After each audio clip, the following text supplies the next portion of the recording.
Buenos días, tardes o noches. Este es nuestro proyecto para desarrollo de servicios web número 2. Nosotros somos el microservicio de inventario para la gestión de bibliotecas. Como integrantes tenemos a Basti Reyes, Leslie Marlo y Sarela Manrique. Podemos decir que este proyecto reúne varios temas del curso de desarrollo de servicios web que aplican conceptos variados para poder implementarlos en un sistema de gestión de inventarios.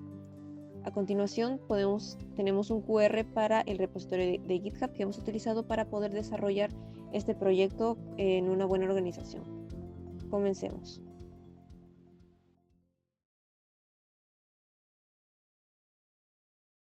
Lo principal de este apartado es poder explicar y conocer un poco el conocimiento entre el cliente y el servidor, detallando cómo los clientes pueden enviar datos al servidor y cómo esto los procesa.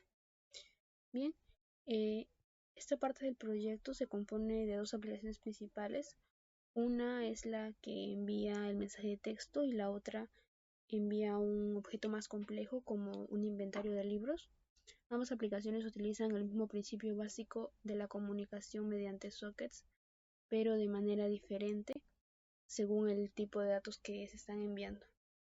Bien, en esta parte podemos ver los componentes principales. Tenemos el cliente mensaje, también tenemos el cliente transferencia, el servidor mensaje y el servidor transferencia. Bien, en el cliente mensaje se va a enviar un mensaje de un texto simple a través de un socket. En el cliente transferencia se va a enviar un objeto inventario que contiene varios libros o copias de libros. En el servidor mensaje va a recibir y va a procesar mensajes de texto enviados por el cliente, y en servidor transferencia va a recibir y va a procesar los datos serializados enviados por el cliente, en este caso un inventario. Bien, vamos a ver lo que es el apartado de cliente mensaje. El propósito de este apartado, de esta clase, es enviar un mensaje de texto a un servidor. Este es el tipo más simple de comunicación entre el cliente y el servidor. Aquí el cliente crea una conexión con el servidor a través de un socket. Una vez que la conexión está establecida, el cliente envía el mensaje mediante un print writer que va a poder permitir escribir texto en el flujo de salida del socket. Aquí para la creación del socket y la conexión se ha establecido lo siguiente. El cliente va a crear un socket en el puerto específico del servidor, lo que va a permitir establecer una comunicación entre ellos. También es en esta parte de aquí. Y también tenemos lo que es el envío del mensaje. El cliente utiliza un print writer en esta parte de aquí. Para poder enviar el mensaje al servidor, este escritor convierte el mensaje en una cadena de caracteres y lo que va a transmitir a través del socket. También está lo que es el cierre de recursos. Es una parte donde nos dice que el mensaje ha sido enviado, en esta parte de aquí. Cuando el mensaje ha sido enviado, el cliente va a poder cerrar los recursos abiertos como el socket y el flujo de salida para poder liberar estos recursos del sistema. También tenemos lo que es el servidor mensaje que está acá. Esto está diseñado para poder escuchar las conexiones entrantes entre un puerto específico. Cuando un cliente se conecta con el servidor lee el mensaje de texto que se le envía y lo va a mostrar en la consola. El servidor utiliza un server socket para poder esperar las conexiones de los clientes. Cuando el cliente se va a conectar, el servidor acepta la conexión y lee el mensaje utilizando un buffered reader. También esto de aquí va a poder escuchar y aceptar las conexiones. El servidor estará constantemente escuchando en el puerto que se le ha asignado. En esta parte de aquí, el puerto que se le ha asignado Cuando un cliente intente conectarse, el servidor va a aceptar la conexión y va a establecer una comunicación. También va a ver lo que es la lectura del mensaje. Una vez establecida la conexión, el servidor va a leer el mensaje que le envió el cliente utilizando un buffer reader para poder recibir la información desde el flujo de entrada. Al igual que en el cliente mensaje, el servidor debe cerrar todos los recursos abiertos después de procesar el mensaje, lo que va a poder incluir el buffer reader, el input string y el socket. También tenemos lo que es el cliente de transferencia, que está aquí. El propósito de esta parte es poder enviar un objeto complejo, en este caso un inventario, que va a contener información sobre libros y copias de estos libros, a diferencia de los mensajes de texto. Aquí estaremos trabajando con objetos serializados. Esto funciona de la siguiente manera. El cliente va a utilizar un object o output string para poder serializar el objeto y poder enviarlo a través del socket. El objeto inventario es convertido en una secuencia de bytes y enviado al servidor. Para la creación del objeto del inventario, el cliente primero va a crear un objeto. Inventario que contiene varios libros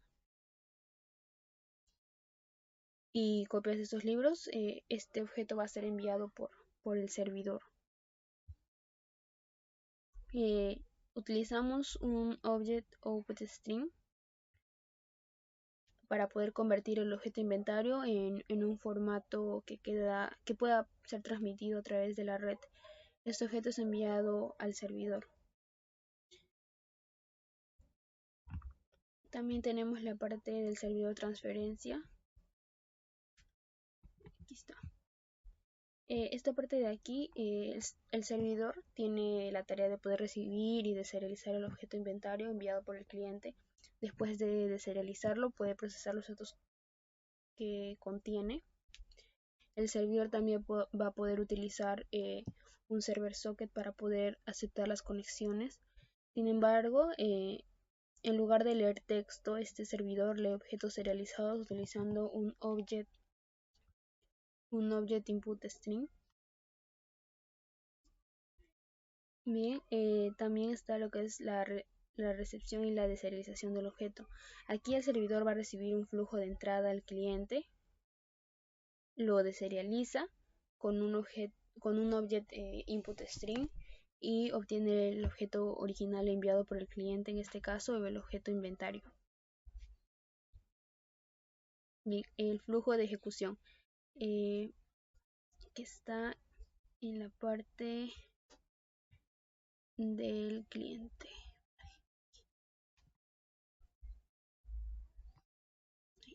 A ver, el cliente de mensaje main. Bien, en el cliente de mensaje main, aquí lo que vemos, el cliente va a poder crear un mensaje de texto y va a ser enviado al servidor. Y el servidor va a recibir el mensaje, lo va a procesar y lo va a imprimir en la consola. En el cliente transferencia main, el cliente va a crear un objeto inventario con los datos sobre los libros y las copias. Lo va a serializar y lo envía al servidor. El servidor va a recibir el objeto, lo va a deserializar y muestra la información que contiene. Bien, este sistema de mensajes puede utilizarse en diversas aplicaciones como sistemas de chats o notificaciones entre aplicaciones distribuidas, donde los mensajes de texto deben enviarse de manera diferentes en componentes del sistema. La transferencia de objetos serializados es útil para cuando necesitamos poder enviar estructuras de datos complejas como catálogos, inventarios o incluso algunas configuraciones de sistemas completos. Este tipo de transferencias es muy común en aplicaciones distribuidas o en microservicios. Bien, la parte para poder concluir esto hemos implementado dos tipos de comunicación entre cliente y un servidor utilizando Java, que es basada en mensajes de texto y otra basada en transferencias de objetos serializados. Unas posibles mejoras importantes sería poder añadir una seguridad al sistema, como un cifrado para los mensajes y objetos enviados a través de la red.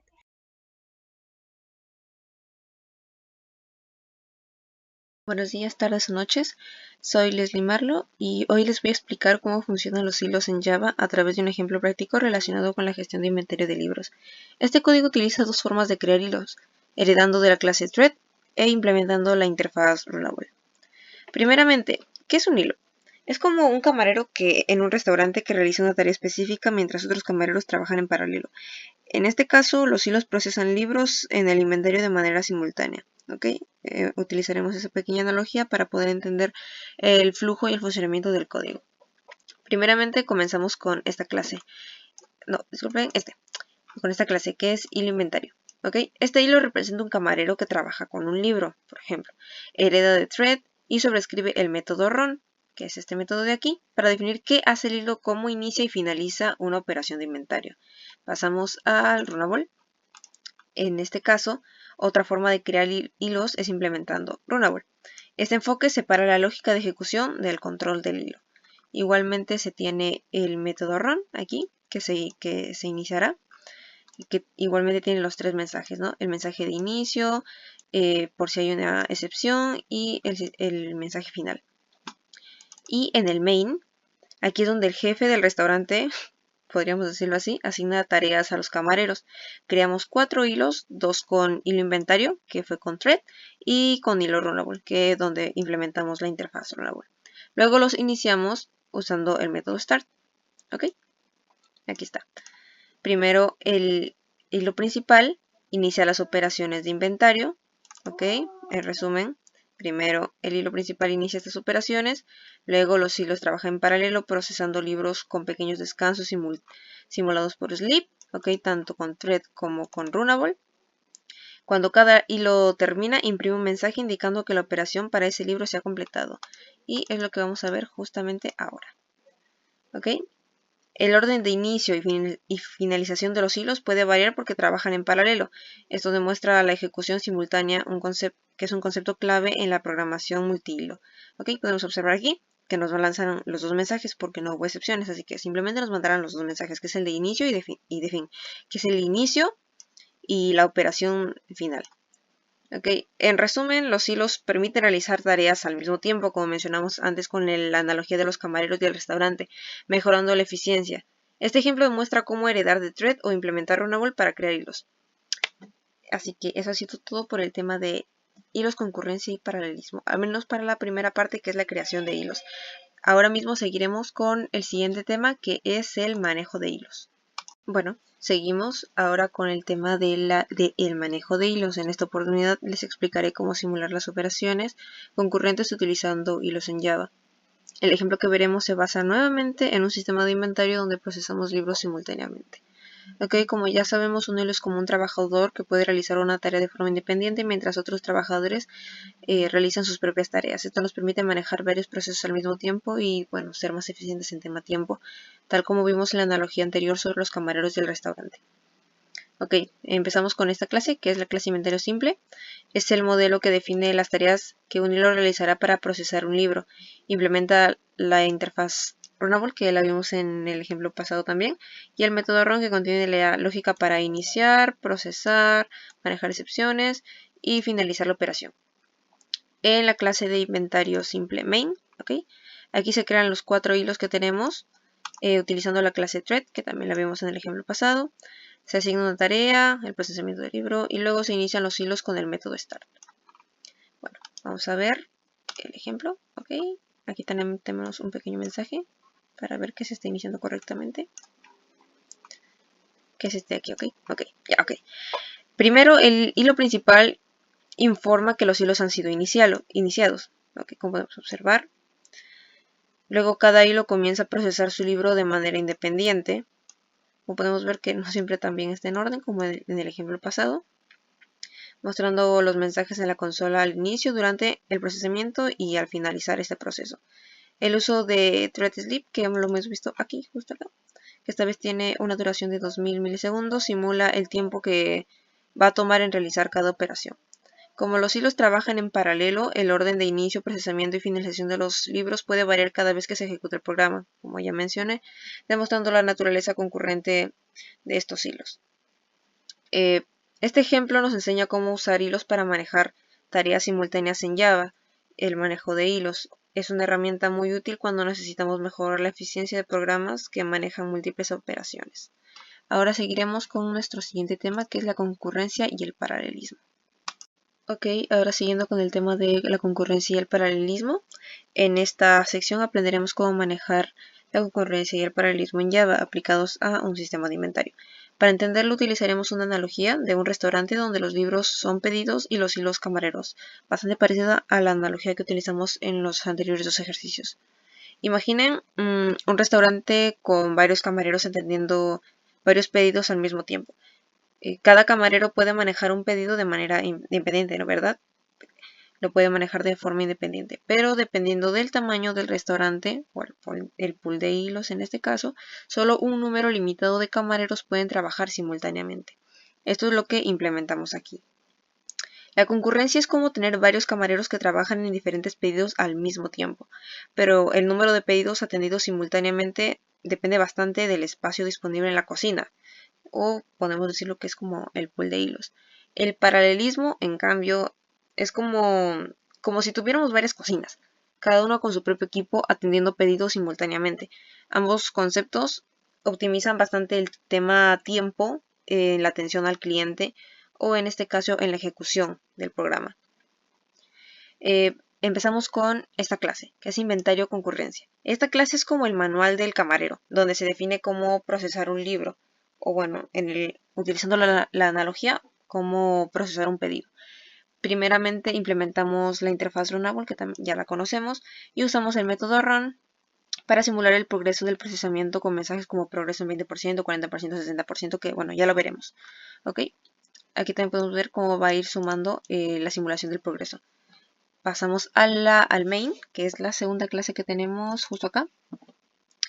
Aquí es donde organizamos a los camareros, o hilos en este caso. Utilizamos un executor service, que está justo acá, para controlar cuántos camareros pueden trabajar al mismo tiempo, porque como mencionamos anteriormente en la analogía, se tiene que limitar la cantidad de camareros que trabajan, porque imagínense, si hubiera muchísimos camareros, demasiados, tanto que exceden el espacio, habría más caos que orden y sería menos eficiente el tema tiempo. Incluso habría muchas más excepciones y muchos más problemas.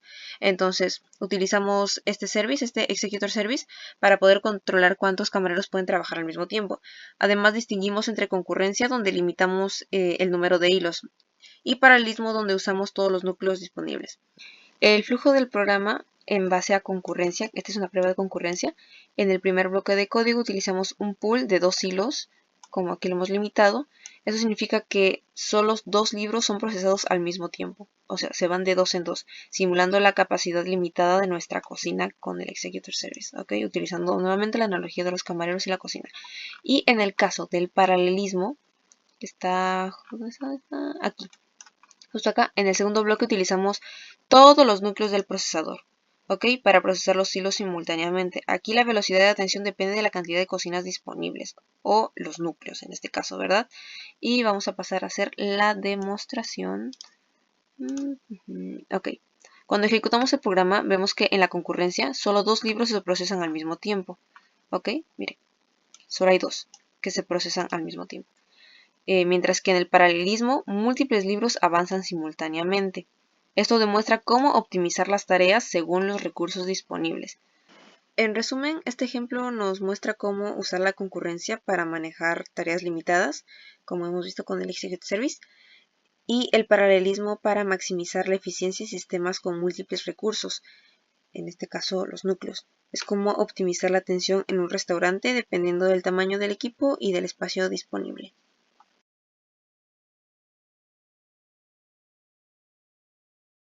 Ahora les voy a hablar sobre un tema esencial en la programación, que es la serialización y la deserialización de objetos en Java. Este proceso nos permite convertir objetos en un flujo de bytes para almacenarlos o enviarlos a través de una red. Primeramente comenzaremos con esta clase, que es la clase archivo serializador gestor. ¿Cuál es el propósito de esta clase? Esta clase es como el corazón del programa. Su función es manejar la serialización y la deserialización de objetos con sus dos métodos principales, que es la serialización de archivo, que básicamente convierte un objeto en un archivo binario y lo guarda en un disco, con estos tres parámetros clave que tiene, que es la ruta, el nombre y el objeto a serializar. Si es que ocurre algún error, tenemos un try catch para manejar y mostrar el problema. Nuestro segundo método, que es la deserialización, que es bastante parecido, solamente que en este caso lee un archivo binario y lo convierte nuevamente en un objeto. Tenemos como parámetro la ruta completa, que es del objeto a deserializar, y si todo sale bien devolvemos el objeto, si no mostramos un error. Pasamos al main. Ok, esta es la clase principal donde probamos nuestra serialización con un ejemplo práctico. Aquí vamos a crear un objeto de ejemplo con nuestras clases que tenemos aquí, que son para el inventario de libros, ok. Que tenemos libro, inventario, estado copia y copia. Aquí están los pasos para poder serializar el objeto, el archivo, disculpen. Vamos a llamar al método serializar archivo que lo vimos en la anterior clase. Primeramente vamos a indicar la ruta donde se va a guardar este archivo, que en este caso es esta carpeta. Le vamos a dar un nombre y le vamos a poner un mensaje a la consola para saber si es que ya se ha creado exitosamente. Y para deserializar el archivo es parecido, solamente que en este caso vamos a entregarle como parámetro la ruta completa, que en este caso no es solamente la carpeta, sino es el archivo a deserializar, para que pueda leer el archivo y convertirlo de vuelta a un objeto. El resultado será este, que lo podremos ver en la consola, que será el archivo deserializado. Podremos ver los datos que se serializaron, los veremos deserializados en la consola. Así que vamos a probarlo. A ver. Ok, dice que primeramente aquí dice que se creó en nuestra carpetita. Vamos a verlo, vamos a comprobar. Ok, ya. Miren, este es el último archivo que se ha creado, que es un archivo DAT, como lo menciona también nuestro programa, y está serializado. Todos estos datos son inleíbles, bueno, al menos son muy difíciles de leer, porque al menos viendo estos signos, ok, y aquí lo deserializó. Tenemos aquí todos los datos deserializados, lo podemos leer, son leíbles, así que, bueno, estamos imprimiendo los datos del objeto deserializado para poder confirmar que todo salió bien. Y aquí nos dice, ¿no? Justamente estos mensajitos de acá. El objeto leído nos manda como que la traducción, por decir así. Y bueno, terminamos con esto. Para concluir, la serialización es una herramienta poderosa cuando necesitamos almacenar objetos complejos o compartirlos entre sistemas.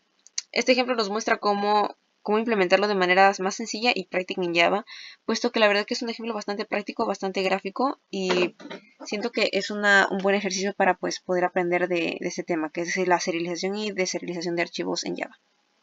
Ahora vamos a hablar de una técnica clásica pero fundamental en la programación, que es la lectura y escritura de archivos de texto en Java. A través de este proceso podemos manejar datos de manera sencilla y eficiente en formato de texto. Vamos a pasar con la primera clase, así de forma general y rápida. El propósito de esta clase su propósito principal es escribir y leer archivos. Por eso tenemos dos métodos principales, que son la escritura y la lectura de los archivos. ¿Ok? Este método nos permite escribir datos en un archivo de texto. Recibe tres parámetros clave, que son la ruta, el nombre y el contenido a escribir en el archivo. Dentro de este método utilizamos FileWriter, que es para la escritura del archivo, y BufferedWriter para mejorar el rendimiento de escribir línea por línea. Si algo sale mal, utilizamos el try catch para errores y excepciones. Y bueno, ahora sí pasaremos al segundo método, que es la lectura del texto. Es bastante parecido, solamente que aquí en vez del writer se utiliza el file reader, que es para la lectura de este archivo. Y aquí este método lee el contenido de un archivo ya existente, el método que se ha creado anteriormente, en este caso que es para el ejemplo, ¿verdad? Primero verificamos si el archivo existe, en todo caso no, nos lanza este mensaje que si es que el archivo existe o si es que es inválido. Ok, leemos línea por línea y las agregamos al Stream Builder, que acá se declara como contenido leído. Y si el archivo, como mencioné, si el archivo no existe, hay un error, devolvemos el mensaje indicando el problema. Pasamos al main, así bien rápidamente. Ahora vamos a ver cómo lo usamos en un programa principal, el cual se encarga de crear y leer un archivo de inventarios. Vamos a crear una cadena de texto con datos de ejemplo, representando un inventario de libros, ¿no? Acá tenemos su ID, el nombre, su autor y, bueno, fechas principales. Luego usamos el método escribir archivo para guardar este contenido en un archivo llamado inventarios txt. Ok, aquí está la ruta, el archivo, acá está el método de escribir archivo y el mensaje si es que se escribió correctamente. Y en la lectura de este archivo es parecido, solamente que en este caso vamos a tener que buscar el archivo y vamos a ver en este caso en la consola cómo es que va a leer este archivo de texto. Lo corremos. Aquí está nuestro mensaje de éxito donde se escribió correctamente en tal ruta, donde lo podemos observar nuevamente aquí, justo acá. Acá están los datos de contenido y también nuevamente acá en la consola podemos ver que se ha leído correctamente. ¿Ok? Como conclusión podemos decir que este ejemplo nos muestra cómo manejar archivos de texto de manera sencilla en Java, desde guardar los datos hasta leerlos de vuelta, todo con un flujo simple pero potente. Ahora les voy a mostrar cómo manejar archivos JSON en Java, específicamente para gestionar un sistema de inventario de libros. Veremos cómo leer y escribir datos complejos utilizando la biblioteca JSON. Como ya sabemos, JSON es un formato ligero y fácil de leer para intercambiar datos. En Java utilizamos la librería JSON para convertir objetos en JSON y viceversa, lo que nos permite almacenar y recuperar información de manera eficiente. Vamos a ver la estructura del código, que en este caso primeramente tenemos nuestra primera clase que es archivo JSON Gestor, donde como en la creación y lectura del texto, de archivos de texto, tenemos un método para escribir y otro método para leer archivos. Esta clase en general maneja la lectura y escritura de archivos JSON. Usamos JSON para convertir objetos en JSON y guardarlos en archivos. De igual manera podemos leer un archivo JSON y convertirlo de nuevo en un objeto Java. ¿Ok? Pasamos al main. En esta clase principal creamos un objeto de tipo inventario. Ok, aquí. Con información de libros y copias y lo guardamos en un archivo JSON. Luego lo leemos y nuevamente desde el archivo mostramos su contenido. Aquí está la ruta del archivo, donde se va a escribir el archivo y aquí para que se pueda leer este archivo. Ok, vamos a hacer nuestra prueba. Al ejecutar el programa se van a guardar los detalles de los libros en el archivo JSON. Por ejemplo, vamos a entrar a nuestra carpetita. Acá tenemos un archivo JSON. Y aquí podemos observar la lectura de este archivo JSON. Aquí está todo lo que decía en nuestro blog de notas. Aquí está todo en el mismo formato. En formato JSON. Ahora hablaremos sobre cómo gestionar archivos XML en Java. Veremos cómo podemos escribir y leer objetos en archivos XML usando la API JAXB.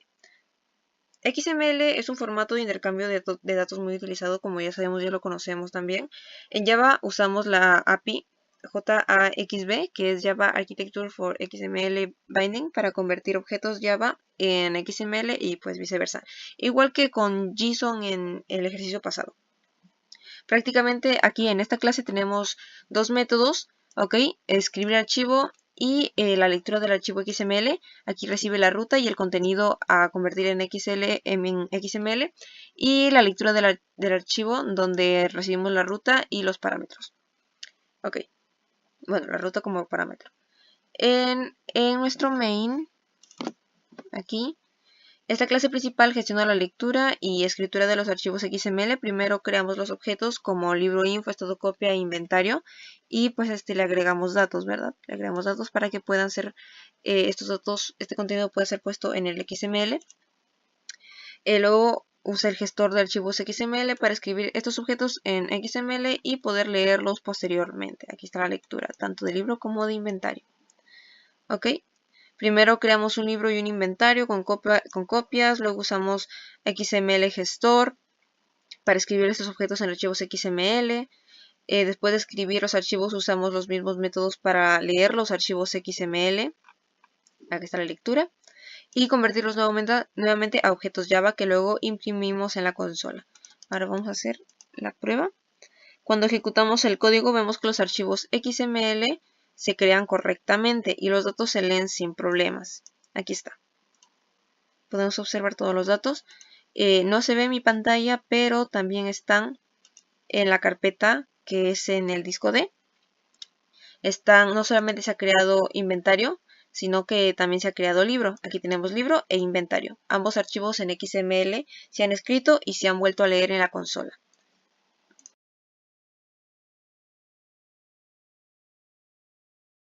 Bien, ahora presentaré el servicio SOAP que hemos elaborado para nuestro microservicio de inventario. Como sabemos, tenemos 3 entidades involucradas dentro de este microservicio, pero también una entidad embebida. Para este caso hemos tomado 2 de esas entidades, copia y estado de copia. Lo primero que hicimos fue importar las dependencias necesarias para todo este proceso. Por ejemplo, acá tenemos la dependencia que nos va a permitir generar el contrato SOAP y poder hacer uso de este servicio. Pero también tenemos un elemento importante, un build, un plugin. Este plugin nos va a permitir autogenerar las clases necesarias para nosotros poder construir el servicio SOAP. Como se puede ver acá se especifican las configuraciones, el directorio, dónde se van a almacenar esas clases que se generen y así. Luego de ello, corremos el proyecto con las dependencias, le pasamos el objetivo para que corra la aplicación Maven y se va a autogenerar esta carpeta. Bueno, esas 2 carpetas, para copia y esta para estado de copia. Aquí tienen todas las clases necesarias para implementar el servicio SOAP. Ahora sí, nosotros lo que procedemos a hacer es crear este paquete WS. Dentro vamos a crear 2 paquetes, uno para copia y uno para estado de copia, para mantenerlo de un formato más ordenado, ¿no? Dentro de copia vamos a crear su endpoint. Vamos a definir el endpoint para copia. Aquí le pasamos todos los datos correspondientes. Seguidamente le pasamos datos en duro para una especie de prueba del servicio. Lo mismo vamos a hacer para estado de copia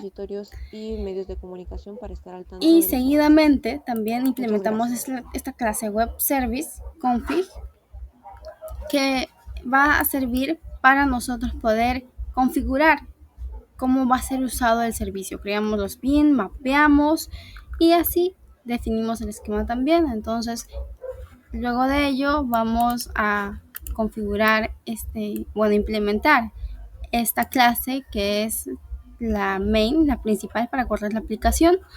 Me estaba olvidando, por último es esta parte también, el archivo XJB que sirve para configurar cómo se van a manejar, cómo se van a generar las clases Java a partir de formatos XML. Luego de haber implementado todo ello, nosotros vamos a correr la aplicación. Aquí, como se puede ver, ya la corrimos, está levantada, ejecutándose en el puerto 8080. Entonces vamos al navegador, escribimos la ruta correspondiente. Aquí, por ejemplo, eso es para el caso de copia. Aquí se nos muestra el contrato generado para este servicio SOAP para copia. Lo mismo va a pasar para estado de copia. Corremos la URL correspondiente y nos muestra su contrato. Entonces, ahora sí, nosotros vamos a probar estos contratos, aprobar los servicios creados dentro de una herramienta llamada SOAP UI. Aquí nosotros vamos a crear 2 proyectos SOAP, uno es para copia y uno para estado de copia. Corremos este servicio, luego de acá se nos va a mostrar la respuesta obtenida. Como se puede ver acá, se muestran los datos correspondientes, los datos que nosotros hemos pasado en duro. Lo mismo para estado de copia. Corremos y nos va a traer los datos que nosotros pasamos en duro. Entonces así nosotros demostramos que nuestro servicio SOAP está ejecutándose, está funcionando de manera correcta.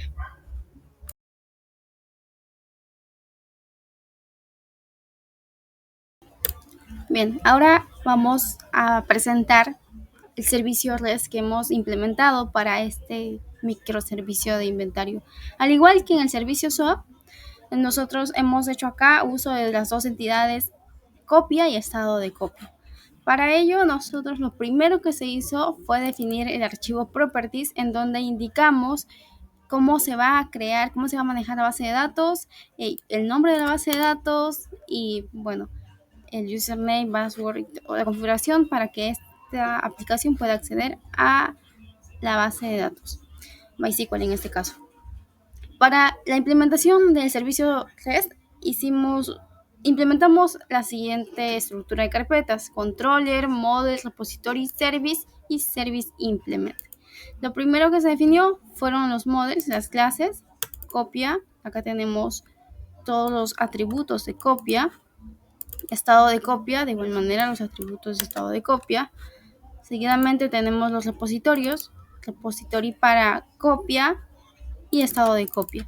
En este caso solamente los definimos las interfaces del repositorio, ya que estamos haciendo uso de los métodos que vienen implementados por defecto al extenderlo a la interfaz JPA repository.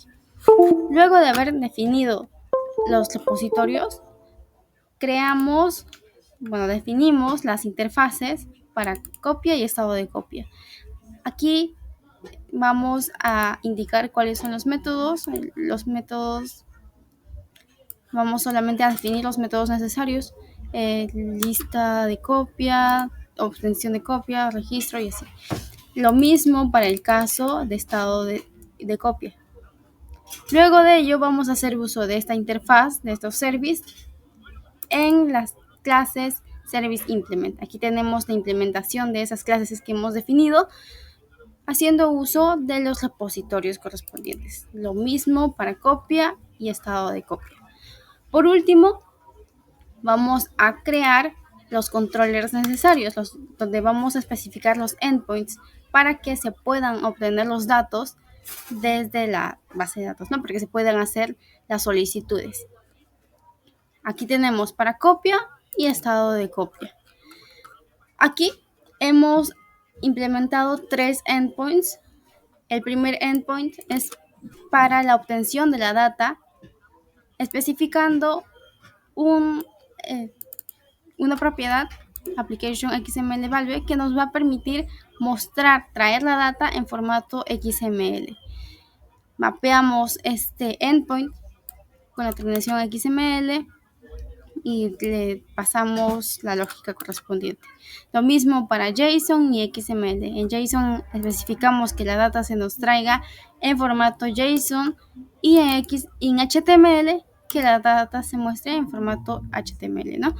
Aquí creamos un list que nos va a traer todos los estados de copia que hemos registrado. Luego se va a hacer uso de la clase Stream Builder de HTML que nos permite establecer una estructura HTML. Luego hacemos el recorrido correspondiente a ese listado, a ese list que hemos definido aquí en la parte superior. Y luego de esa manera va a ser cómo se va a ir construyendo este HTML. La lógica para copia y estado de copia es la misma.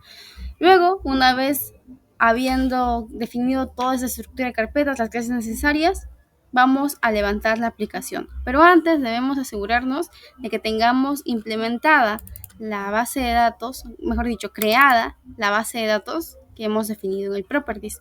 Entonces nosotros vamos a MySQL, creamos la base de datos y ahora sí que la tenemos creada, vamos a levantar la aplicación. Como se puede ver aquí, se está ejecutando, se está levantando y efectivamente se levanta en el puerto 8081. Ya tenemos la base de datos, pero necesitamos data. data que va a ser traída a través de las consultas realizadas usando los endpoints, ¿no? Entonces vamos a insertar la data en la tabla copia y estado de copia. Como se puede ver acá, se inserta la data. Ahora sí vamos al navegador para hacer las pruebas. Primero vamos con estado de copia. Vamos a indicar el XML, el endpoint XML. Y como se puede ver acá, se trae toda la data efectivamente en formato XML. Lo mismo para JSON, con el mapping de JSON. La data se va a traer en formato JSON. Y por último, HTML. Como se puede ver acá, la data se está trayendo en formato y mostrando con formato XML. Ahora sí, por último, vamos con copia. Lo mismo para copia. El listado de copias que hemos insertado en nuestra base de datos se está trayendo y mostrando en formato XML. Lo mismo para JSON. Las copias registradas se muestran en formato JSON. Y por último, con el mapping de XML, las copias efectivamente se muestran en formato XML. Cabe resaltar acá que también hemos implementado una búsqueda, un endpoint para búsqueda. Por ejemplo, vamos a buscar el endpoint el registro con ID 1 y efectivamente se trae el registro con el ID de 1. Y así es como nosotros hemos hecho para poder implementar este servicio REST.